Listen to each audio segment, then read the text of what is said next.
I can feel it. Welcome to another week of AB Boxing News Podcast, brought to you by Bars and Hoops Radio. This is Southpaw Mello, and I'm here with Nose under the urban legend. All right, what's up, Des? How you feeling, man? I'm good, man. I can be a little better, man. A little setback, little knee injury, but just staying positive, man. I got a little tear by my patella tendon, but I'm gonna do the therapy for about a couple of weeks, 8 weeks. Get strong again, and wear a brace. Hopefully, I'll get back in the ring. Yeah, that's it. We got to get that sparring session going. We got to post that up on the AB Boxing News YouTube channel too as well. Oh, absolutely, man. I got to go collect. Yeah, that's it. All right, so fight week announcement. We got Jamel Herring versus Carl Frampton in a 12-round junior lightweight bout for Herring's WBO junior lightweight title. Okay, what do you think about that fight? Ooh, I like Carl Frampton in that fight. Carl Frampton is certified tough, man. Like I feel with Carl Frampton, man, has always been a warrior, man. He's always came to fight, man. He's very crafty. He's very he's crafty, but he can stand in the pocket and just bang. He can brawl too. Yep. Definitely. You see it like going all the way to the decision, or you see anybody get knocked out? If Jamel Herring gets pulled into that brawling, banging style that Carl Frampton likes, I think he could get put down. He's too lanky for that, right? Like he's more of a guy that needs to be on his wheels and use his jab. Yeah, he needs to be boxing on the outside. He can't sit there and bang with Carl Frampton. That's going to be a bad night for him. Yeah, I totally agree, man. I think, but it's a good fight for the fans, man. This whole year has been it's definitely coming back with a vengeance, man. 220 had good fights, but 221 had major fights. That fight is going to be this Saturday at 2 p.m. on ESPN Plus. Also fighting this Saturday, we have Matthew Lefty Guns Gonzalez. He's 11-0 with 7 knockouts. He's fighting Luis Eduardo Flores. This is going to be a welterweight. Okay. Yeah, so that's going to be a good fight too, man. That guy Lefty Guns could fight, man. That guy's good. He's dedicated. I always follow him on Instagram. You can see he's always working. Yeah, definitely, man. It seems like there's going to be new freshmen at the 147-pound mark. All the old veterans at 147 is moving up to 154. Yeah. There definitely is it's going to be a great time, man. It's going to be more exciting, man. I think it's going to be the Cold War at 147 pounds is pretty much over. Or 140 guys is coming up. Yeah, definitely, man. A lot of people, you grow out of the division. You see a lot of fighters when they're young, they can keep the weight off for a little while, and then as they get older, they start progressing. They start growing out of those divisions. Yeah. So we're seeing a lot of that moving on now.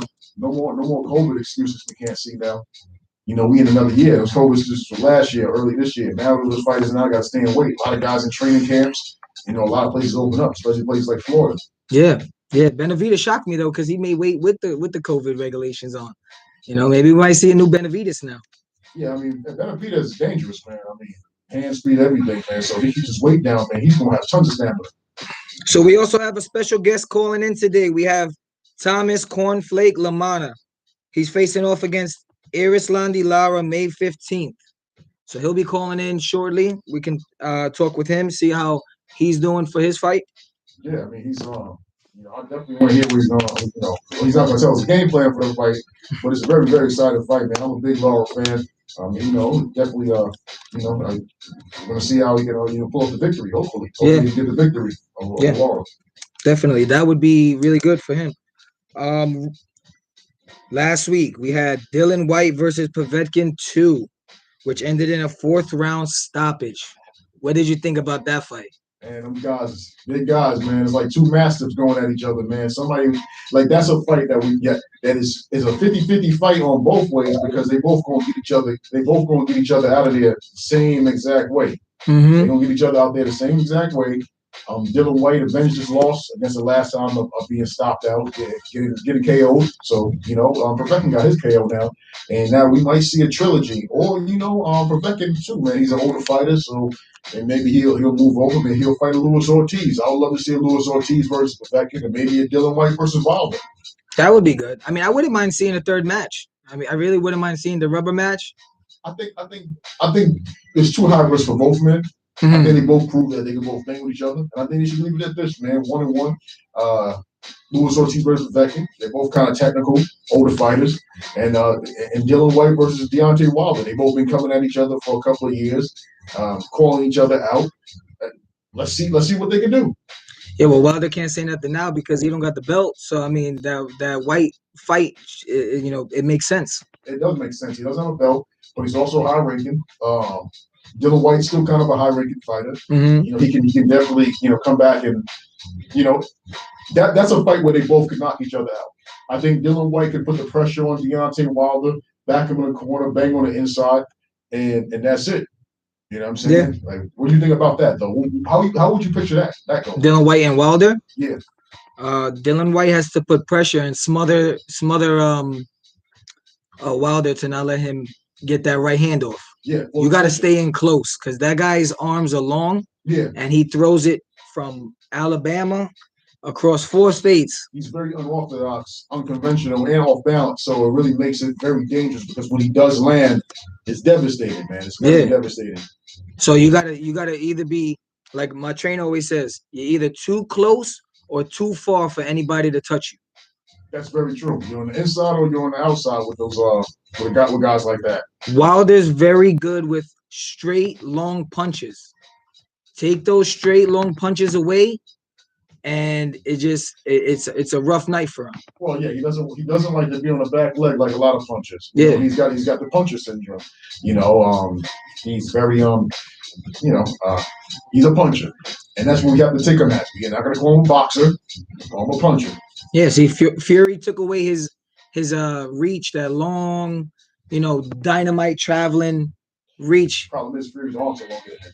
So now but he has a better inside game than Wilder. So it's he broke him down in the corner. In the corner, he smothered him when he needed to smother him. He outboxed him on the outside. He stayed too far away or too close to get touched. Exactly. So that's what Dylan White has to do.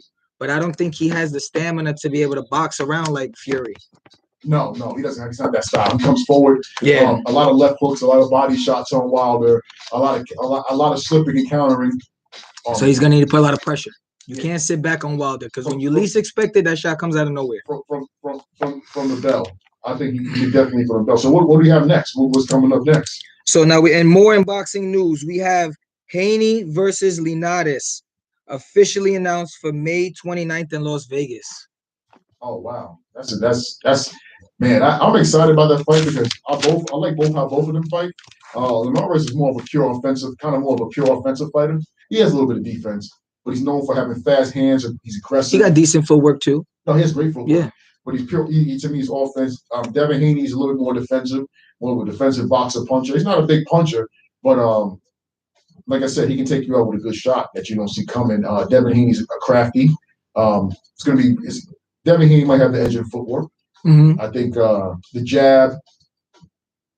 I would say Linares' jab is a little bit more harder, a little bit more sharper. Devin Haney has a little bit more slicker setups. It's a great test for Devin Haney. If Devin Haney can get Linares out of there, man, it's a big stepping stone. If he can look better than Lomachenko, he can look better than what's the fighter that from England that Garcia fought, Luke Campbell. Campbell. So if he looks better than Luke Campbell, yeah, he's that's coming up. Lomachenko might have to fight him. Yeah, after he fights his next opponent. I like Linares, man. I gave him a lot of respect in that Loma fight. Loma came in. I had him beat.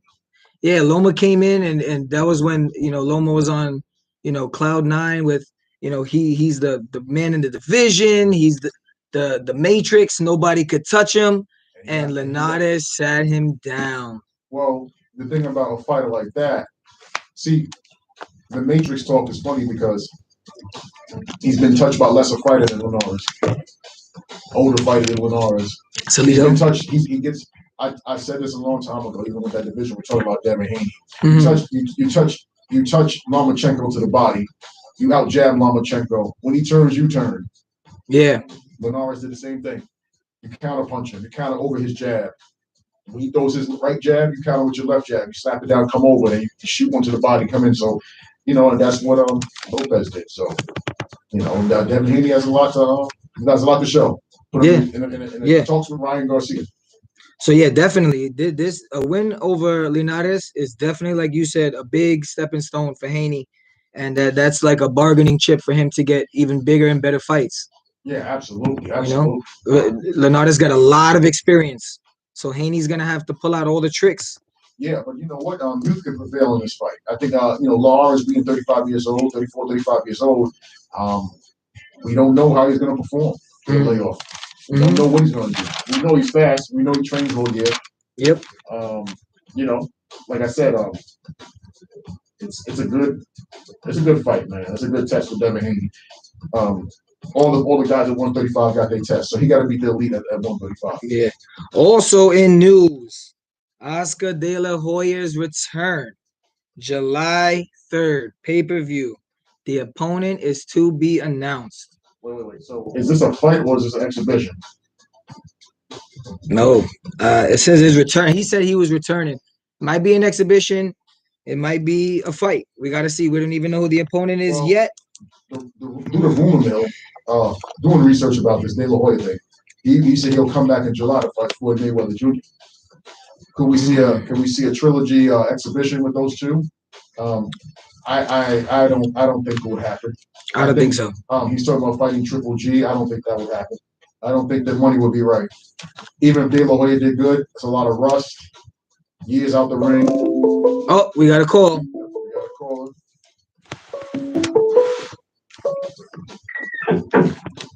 This is AB Boxing News with Bars and Hoops Radio. Southpaw Mello speaking. Who's calling? What's good, brother? What's good? How you doing, man? Thanks for calling in. How are y'all? I'm doing great, man. How you doing, champ? I'm doing the best I could. How's Cam going? Oh man, Cam going excellent. No complaints. Getting the proper sparring in. My weight's good, and everything's coming along good. Still got like a month to go. Actually, a month to the day to go, and ready to become champ. That's good. That's good. So, what was your reaction to this fight coming up? Like when they offered you this fight, what was your reaction? So I've kind of knew about this for a while. This fight has kind of been, this fight was supposed to happen back when I fought Jorge Cota a year ago, and obviously things didn't go my way in that fight. And but listen, I just I'll answer your question. I don't want to get into all topics, but no, I was excited. It didn't really hit me like it's crazy. I know about this fight and this date since like mid-December. Oh, mid-December I knew about it, and then after my fight, my last fight was on January 9th, and the 11th, that Monday, my advisor called me.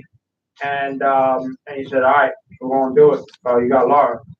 And I was like, "Shit, man, all this is crazy." And so up until about 2-3 weeks ago, when I got the contract, I knew it was a go, cool.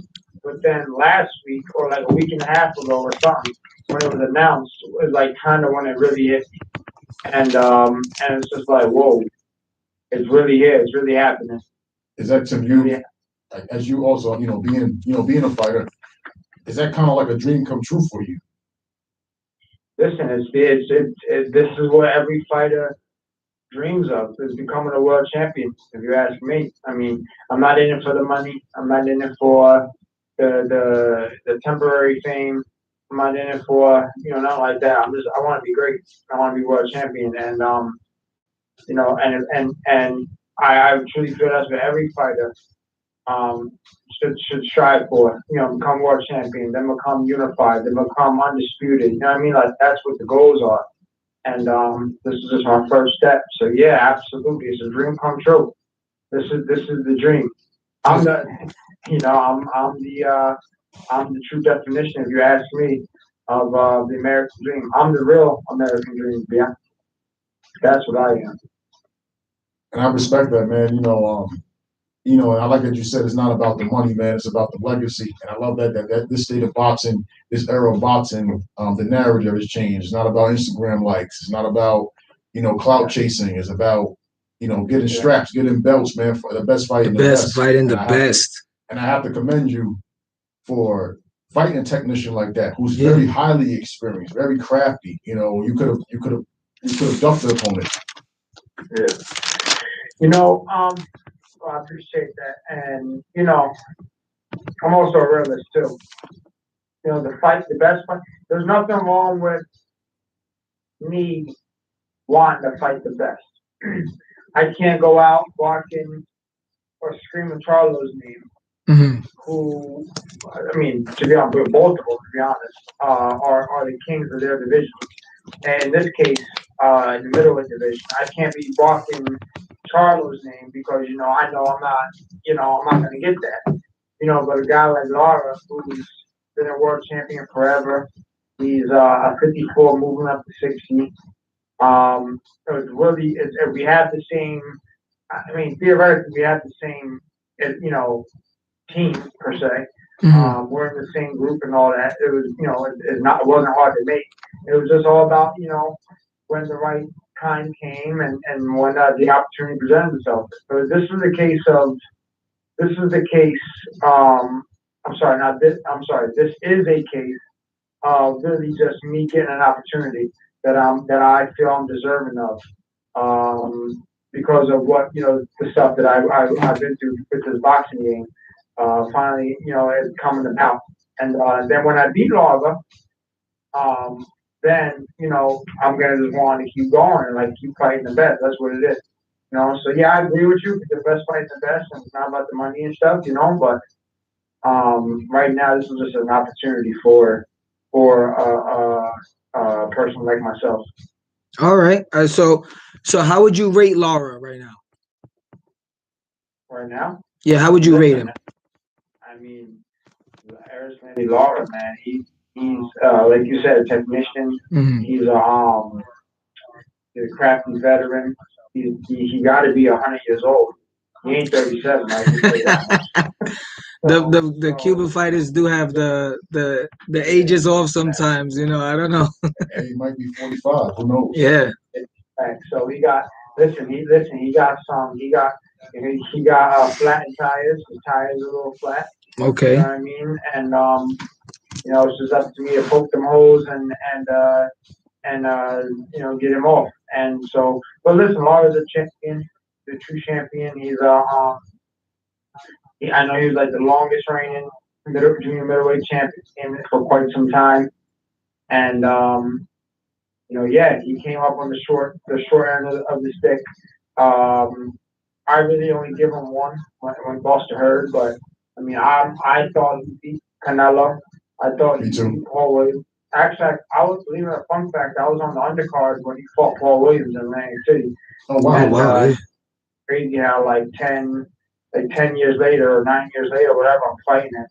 So that's pretty dope. So I truthfully think he's a good fighter. It's a young man's sport. It's my time to become world champ. He's moving up. I'm moving up, but at the end of the day, I turned pro at middleweight. I was fighting big grown men when I was still in my late teens, 18, 19, 20. I was fighting grown men anyway, in the around about the 160 area. So it's really nothing for me. And then people think just because I'm kind of coming up, I was fighting at 47 for a minute, and then half the last year or so at 154, they think it's something. It's going to be not in my favor to be 160 when the truth is it's in my favor than anything. You know what I mean? Okay. I'm a big fighter. 6'1", I have big mass. I'm not saying I'm hitting like Tyson, but at the end of the day, them 6 pounds, they'll do something. They'll definitely do something, and they might do something for Larva too. They maybe they'll give them an extra round or two of running, or something. I don't know. And that's the cool thing about it too. defeat Laura, you know, you have another big man. You say about 6'1", right? She's about like a little bit shorter than me. I'm like 6'2". And speaking about another man that's about almost 6 feet tall, it could lead you to a fight with maybe Jarrett Hurd. I would love to see you guys go back and forth. We'll see it, you know, maybe 160, 154, maybe a catchweight. Sure. I mean, listen, you know, much respect and love go out to Jarrett Hurd and condolences to him, obviously, you know, for the passing of his father recent. Me and Jarrett Hurd, you know, we're kind of like Instagram friends. And, you know, we speak a little bit back and forth about that. You know, I'm not gonna say we were supposed to fight, but you know, we've crossed paths. Our names crossed paths with each other a small handful of times. Back when we were like, you know, less than 15-0, or, you know what I mean, like 10-0 around that area, you know, of our careers. You know, obviously it never happened, but all love and respect to him. And yeah, man. I mean, obviously I'm just focusing on Laura, but Jarrett Hurd is listen, I gotta thank Jarrett Hurd, to be honest, because first of all, he laid the blueprint out on how to get rid of this old guy. And he took the most out of him. Listen, he took the most out of him. Yeah, believe it or not, I have like I don't want to say what I was about to say, but I have the utmost respect for Jarrett. And you know, once I beat Laura, you know, my name will be, you know, it will mean something in the division. Okay. See what happens. As for training camp, have you done anything different to prepare for the Crafty Cuban? Yeah, man. I mean, obviously, you know, just prepping for 12 rounds. You know, the miles have been up. I mean, my sprints have been up. You know what I mean? My 400-meter wind sprints have been up. You know, my time has been down, I should say. Good. You know, I've been sparring more rounds. Bringing in different styles. You know, I believe the one sparring partner that we have with us now, he's a really, he's very, very, very similar to Laura. Much more younger, much more stronger, much more faster. You know, and has very good skills. So I feel like we're getting the really good proper work. I have another good crafty veteran coming. Not this week, coming, but the week after. And then you know, yeah, just, you know, we're gonna close it out and just shake the weight off. But training's kind of been I don't want to say hard because we're not there yet, but it's got to pick up. Mm-hmm. And but like it's cool, you know. I got it, you know. This is my second fight with my trainer that I'm with, Amon Elliott. And what's special to me is, you know, I brought back my my first coach that I was with when I was pro, and I won my first 16 fights with. Coach Hassan. He's as an assistant, as like a second pair of eyes. And you know, it's just been real special, you know, that he knows me the best. He's like a second father to me, you know. So between my two trainers and my strength and conditioning trainer, and you know, the life that I live at home, you know, my fiance takes care of me and makes sure I'm good, so I could just focus on training and resting.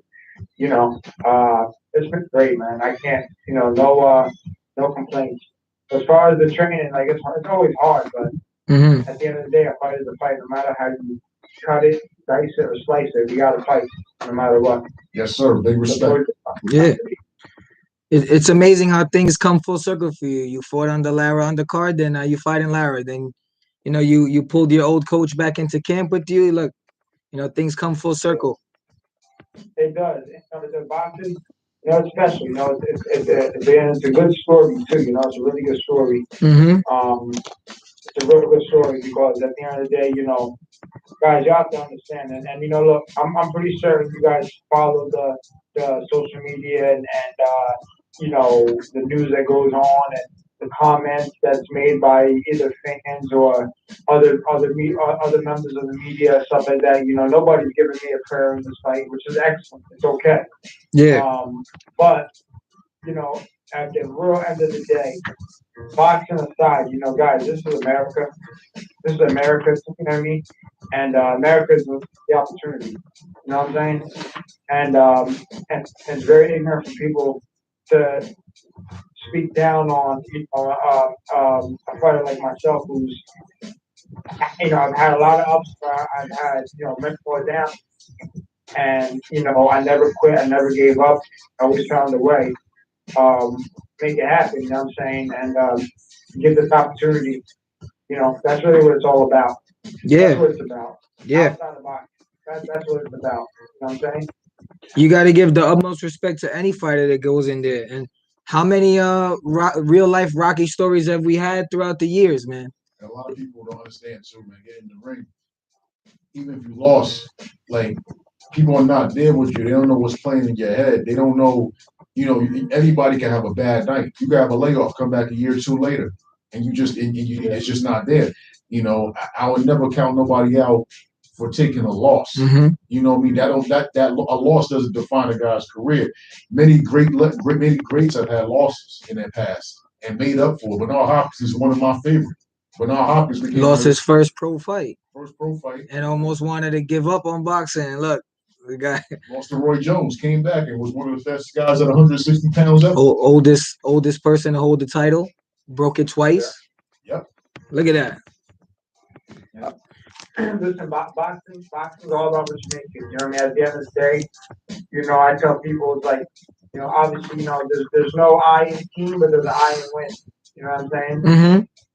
And so it's kind of all about how that fighter does it. You know what I'm saying? Like we all have decisions. We all have choices in life, and us fighters have choices in that ring, and it's a game of inches. Like them choices better come, or else your ass is gray. You know what I mean? Like you gotta make up your mind quick. And not only for myself, obviously I'm my own biggest fan because I know what I've accomplished from where I started, but I'm also very very respectful and a big fan of all the fighters in the world, from classified opponents to undisputed world champions. You know what I'm saying? Mm-hmm. I'm huge on that. All right. What does a win against Lara mean to you? And where would you rank yourself after the win? In the division. In the division, yeah. Yeah. Listen, I've already beat the shit out of Iota Murata in a training camp before. I've already beat him the fuck up. It's like, you know what I mean? So he's a WBA super champion, so I'm not really worried about him. Okay. Listen, I mean, Charlo's obviously the best, very one-dimensional. They're both very one-dimensional, but they're very good at their one dimension. Kind of like Lara, too. Very one-dimensional. Like, you know what you're going to give a Lara. Mm-hmm. If you get anything else, then it's a shock. You know what I mean? Like I'm preparing for everything. Boxing, fighting, chasing, you know what I mean? Being chased, all that. I'm prepared for everything. You know what I mean? I will be prepared, I should say. And so you're saying like say what? No, I'm saying so you're saying like I see what you're saying, like when you're saying Charlo's like, you said like one dimensional. Yeah. I do see what you're saying. Like Melo and I, we've been in the ring before, so we understand what you mean by that. Well, like maybe the type of guy that just wants to walk forward, maybe have a good jab, and just wants to hound you down. I would say, like you're saying, like you're pretty much prepared for that because you probably experienced plenty of those type of styles in your career. I mean, listen, when we're talking about Charlo, obviously, my biggest fight to date, loss against the highest quality fighter, I will say, is Jorge Cota. And I know that probably sounds very like, well, fuck, well then you're kind of screwed because Jorge Cota has never been seen but except as that on the canvas. You know what I'm saying? But after I fought Cota, and when I really sat back and I realized, because look, guys, I'm not going to sit here and lie to you and say that I underestimated him because I didn't, but I damn sure didn't think for 1 second that it was me going to get stopped. Obviously, I thought I was going to stop him. Mm-hmm. He was my one-way ticket into Lava, into the world title shot for like fucking double the money I'm getting now. But anyway, that's beside the point. Cota Coda is a unique fighter because yeah, we've seen Charlo put him out. We've seen Hammer put him out. We've seen him, you know, I think, I personally thought he beat Jason Rosario. You know what I mean? And I wasn't being biased because I fought him or I was fighting him, but I personally think on the scores, he beat Jason Rosario. And then he beat some other guy, I forget his name, many years back on PBC. I think when you're showing fights on Bounce, he beat somebody, a Cuban or whatever.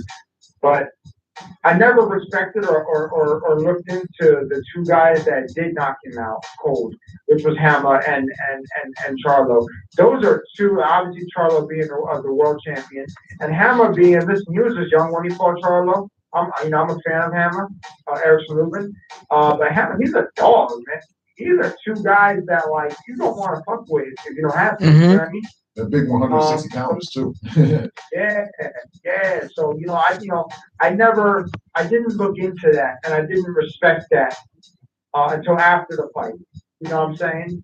But I'm saying that all to say, in my fight with Coda, even in such a horrible, lackluster performance and an obvious defeat, I learned so much about myself, about that level of boxing, about the level of training that's needed, about the level of mentality, that you need to have. All of that. I've learned so much, from that fight that I could truly say that it carried over into my fight with Brian Mendoza, which I feel like I blatantly got robbed in. And then obviously my two fights afterwards that I had to I'm not gonna sit on the shelf, so I went out to Mexico, promoted my own shows, got my own fight, did what I had to do, and it landed me this. You know what I mean? It just keeps getting me better and better and better from my past lessons. You know what I'm saying? And so that's why I do say that me fighting Dakota was my highest level opponent, but it also taught me the most. And I've had losses before then as well.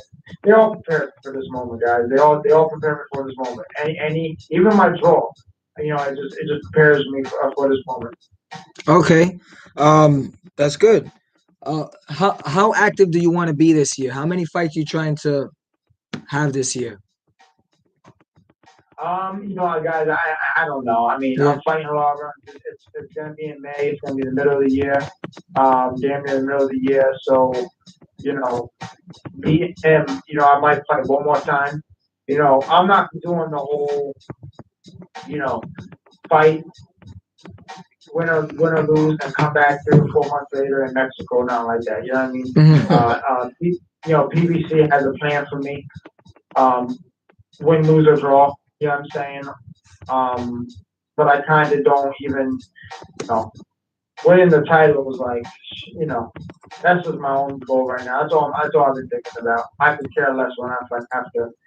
You know what I mean? I can care less. I know, I know it's kind of technical, but, I have to fight Lara again once I beat him. We have a rematch thing. Rematch clause? So that's pretty cool. But, and I believe it works in my way as well. Like if he beats me, but anyway, so I might have to fight the guy twice anyway. I just don't know when. Okay. Nor do I care. Yeah, nor do I care. That's fair. How about you let all the fans know where they could reach you at? Yeah, look, I haven't been that active, so I turned off my social media. Okay. It's not all off, I'm still on because I have, I have sponsor obligations, you know what I mean? But my fiance will help me with the posting and all that stuff. But I'm on Instagram at official conflict boxing. I'm on my Facebook, my regular profiles, my name, Thomas Lamana. I got my fan page, Thomas Conflict Lamana. And you can just follow my tags, Dark Places, Dark Places and Change My Life Tour. Those are my 2 tags. Those are my 2 tags that most people could follow me on because that's really what it is. This is the Change My Life Tour. I never stop, never will. And come May 1st, when they say, from Dublin, New Jersey, the new middleweight champion, that's what my whole life changed. and it all started from being in a dark place. So that's what it is. Man, I got a lot of respect for you, man. When you're saying, man, bringing an American fighter back, man, we definitely got to be behind our countrymen and being on the East Coast. All of us being kind of competitors. And the tri-state area right here, we in New York, man. The tri-state area, that's what I'm talking about. Definitely some good words about. Where are you from, New York? I'm from Long Island. I'm born and raised in Jamaica, Queens, New York. I used to stay at College Park. I used to go to Whitestone Academy. See, I knew we had those. Look at that. So yeah, Cherry Valley. Now you have to bring that W back ASAP. Gotta bring that back. Let's go. Yeah, absolutely. We're gonna be cheering you on, man. Hey guys, I appreciate y'all, man. Like I said, this is America, bro. This ain't nothing but this ain't nothing but the land of opportunity, bro. I just want to be a testament to everybody that it's okay, man. Let this young aspiring athlete get this opportunity, man. I've been working very hard since 2011 when I turned pro. Here we are 10 years later. Some people take 10 fights. Some people take 10 months to get a world title. You know what I'm saying? It took me 10 years, and I stayed down. I worked hard. I did what I had to do. I networked. You know what I'm saying? I networked.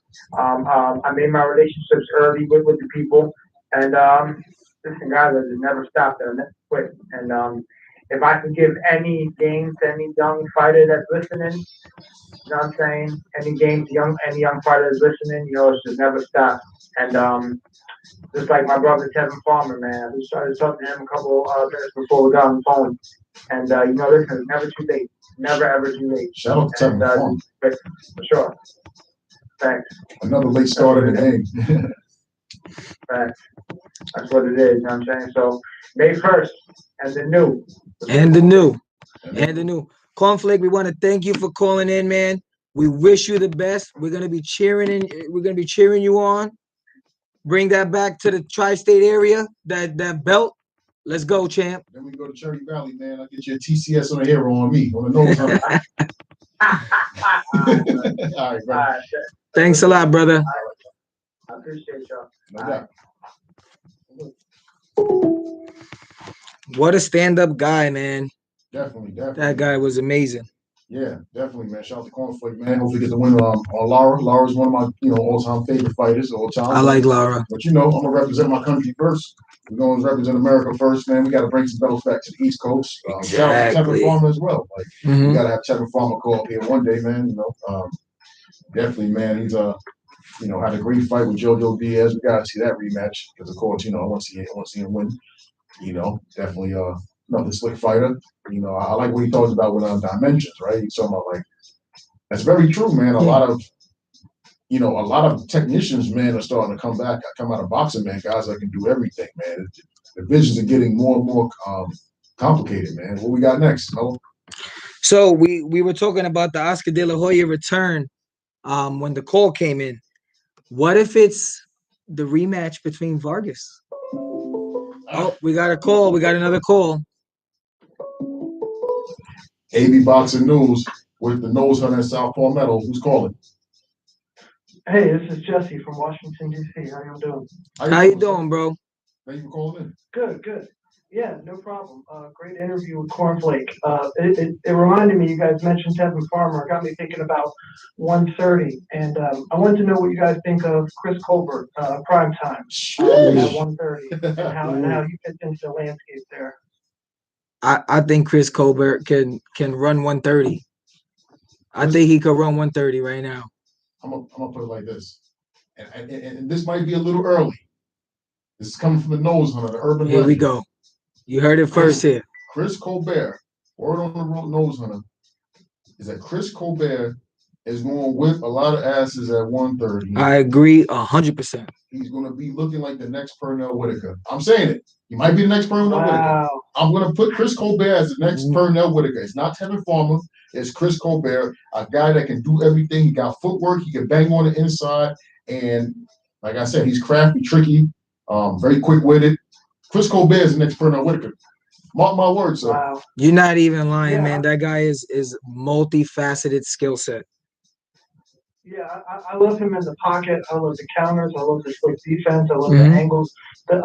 Everything about him. I mean, I've only seen him fight a couple times, and I'm just super impressed with him. I would say the one thing that concerns me is, there's not a lot of pop. He's standing there and bangs, but there's not a lot of pop. Yeah. Well, remember, Sweet Pea didn't have a lot of pop. He had 12 knockouts. Yeah. He was dominant. True. You know what I'm saying? He fought all the best guys, even when he got older. He fought Trinidad. He fought De La Hoya. He fought Buddy McGirt. Fought him Yeah. twice? Yeah. Fought Buddy McGirt 2 times. Yeah. It's not all about big punches, man, because guess what? It's the ones that you land where the guy doesn't see, or the accumulation. Look at Caleb Plant. Not a big puncher. It's not a big Yeah. puncher. Loma just touches you a million times. But Lomachenko, even though he's not a big puncher, he still hurts you because he puts the Yeah, punches because in he the right puts spot. a million punches at the same, like, a million punches around, and Exactly. it's just constantly pressure. Who do you think, by any chance, would be fighting Oscar De La Hoya July 3rd? He said he's making his return, but we don't know who it is yet, the opponent. Oh, for De La Hoya? Yeah. Wasn't he screaming Golovkin's name? Didn't he want Golovkin? Yeah, but you know what? That would have been a good fight. You know why? Because Golovkin's, an older fighter. He's starting to become an older fighter. De La Hoya has been retired. It would be a great money fight for both of those guys. But what weight class, right? Maybe 168 for De La Hoya if he can make it at his age. Yeah, because he's pretty tall too. Yeah. They're both the same height. Yeah.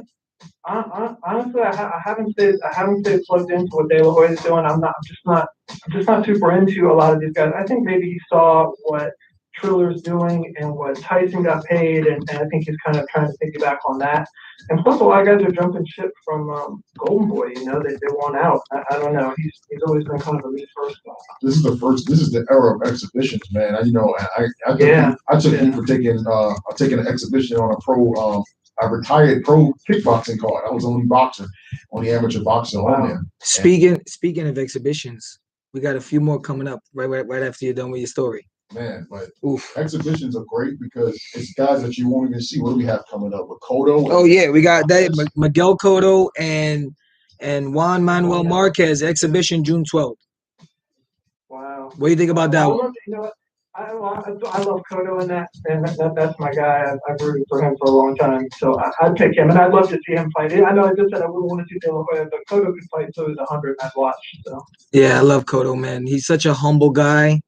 He carried the weight of Puerto Rico on his shoulders with pride. He's a shark, man. And and he wasn't one to talk crap or anything like that. He just show up and bang. He said no. He talked no junk to Mayweather. Nope. Mayweather, one of his hardest fights. Yeah, made his nose bleed and everything.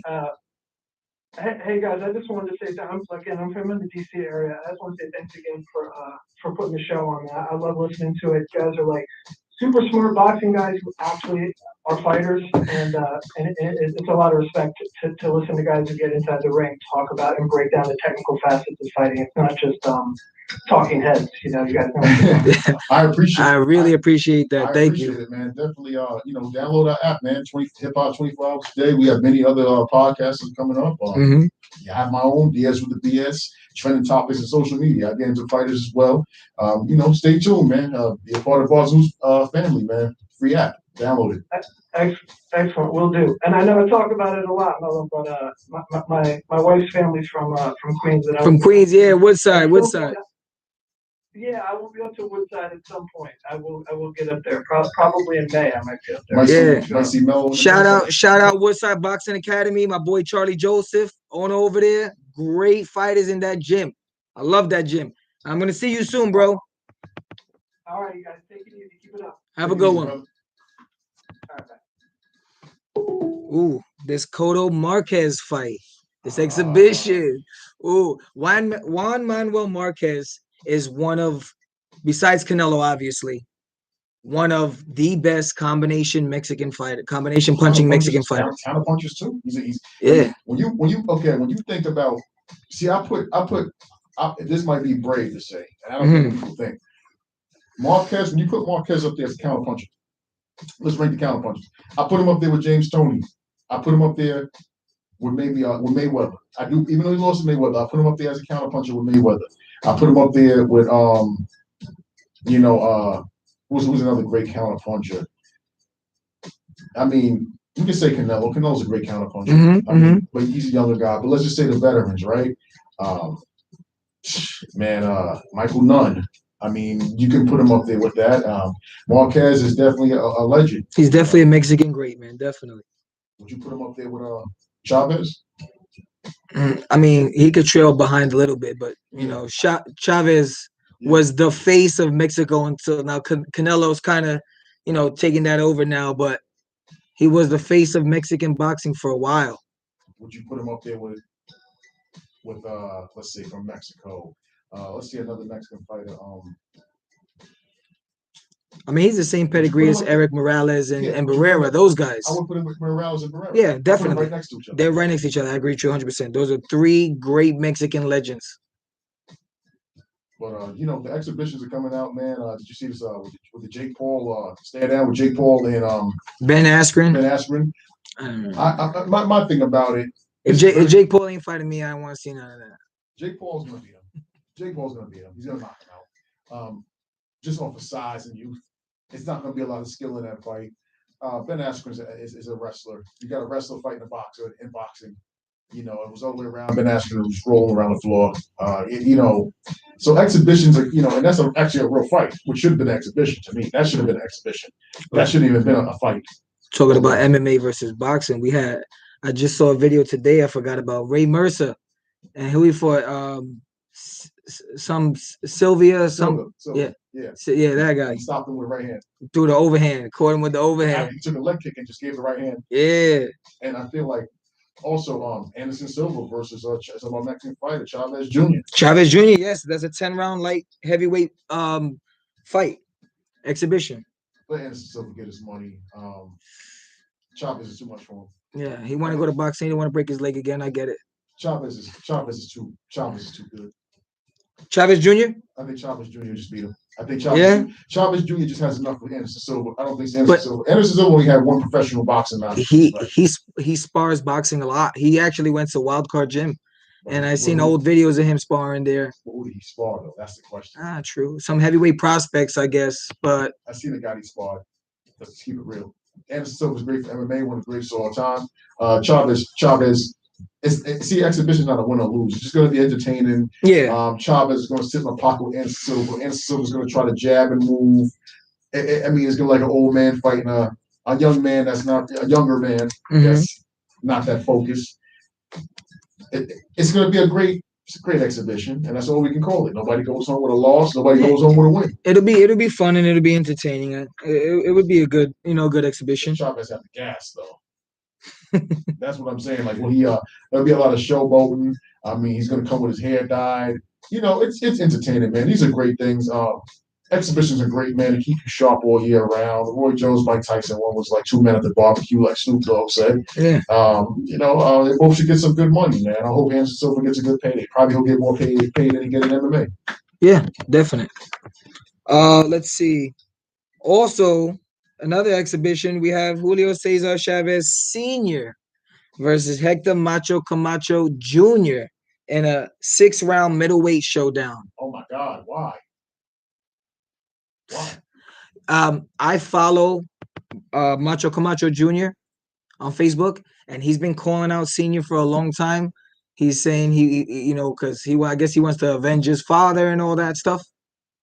Hey, more power to him. Yeah, but you're gonna avenge a loss against a 60-year-old man.